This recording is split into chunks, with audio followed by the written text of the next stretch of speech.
You only sent 50 cents. My father's voice cracked like a whip in the living room, slicing through the chatter of relatives. Heads turned, forks hothered. Midair. I stayed still, palms flat.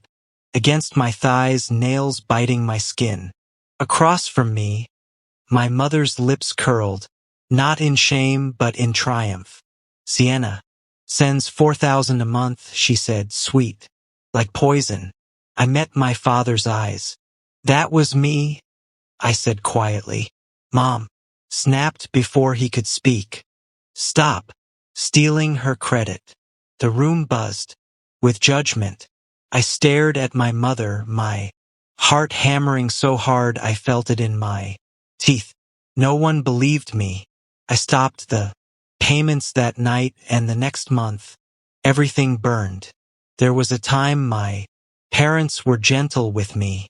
I remember my father's calloused hands guiding mine. Over piano keys, my mother humming while braiding my hair. Back then I thought love was a currency no one could counterfeit. When I graduated college, I promised myself I'd support them. They never asked. I just started sending money quietly. Rent, groceries, repairs, all covered under Sienna's name. She was my younger sister, the golden child. Was easier that way. I told myself I didn't need recognition, but recognition has a smell like fresh rain on concrete. You don't realize you've been starved of it until someone else drinks first. For years, every spare hour was mine to sell. I woke at 4 a.m. to clean offices before my day job. Nights I coded freelance projects until my eyes blurred. Every transfer I made I labeled under Sienna's name because she looked better to our parents. She had a future to protect, they said. I didn't argue. I thought my silence was love. Turns out it was camouflage. Sienna began bragging about her generosity, designer bags, a new car, her Instagram captions glowing with hashtags about family duty. My parents reposted every story. I started noticing smaller things. Dad calling me ungrateful for not visiting enough. Mom muttering that I never do anything for them. First I laughed it off. The kind of laugh that tastes like pennies. Then Sienna cornered me at a party.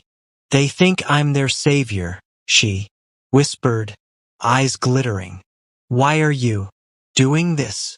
I asked. Because they believe it, she said, and walked away. The living room humiliation was the final crack. 50 cents. They didn't know. The bank account I'd been funneling money from was almost empty. They didn't know I'd skipped meals to keep the illusion alive. That night I sat at my kitchen table under a single bulb, staring at the transfer app. My thumb hovered, my stomach turned. Stop. Small word, but it detonated in me. Stopped the payments. I blocked my mother on the app. I opened a savings account in my own name. Then I waited. It started with phone calls. Bank error. My father muttered on voicemail. Transfer didn't go through. My mother's texts grew sharper. Send the money now. Don't embarrass us. I said nothing. Then the creditors came. Their mortgage payment bounced. Utilities shut off.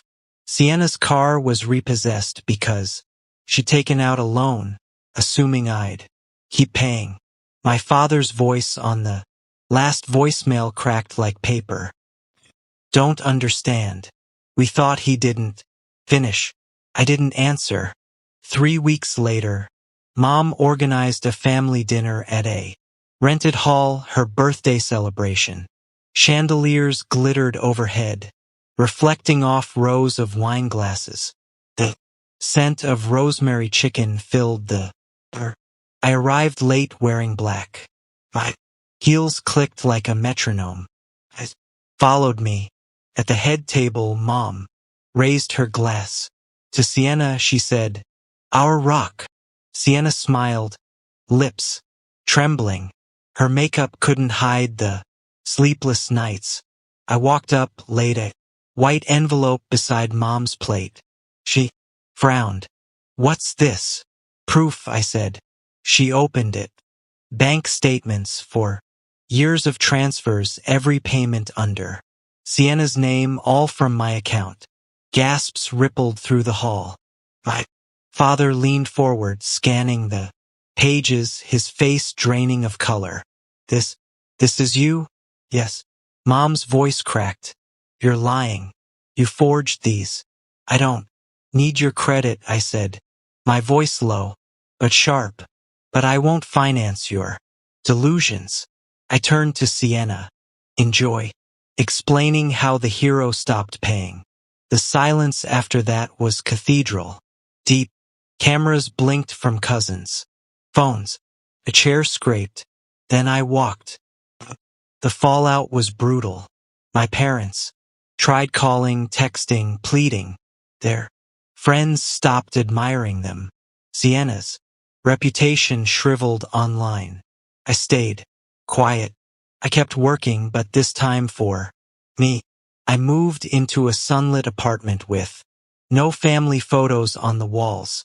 Sometimes I still hear my father's voice. "You only sent 50 cents" echoing in my head. But now it makes me smile. A small hard smile. Because 50 cents was all it took to expose them. I gave them years of sacrifice cloaked in silence. They gave me humiliation.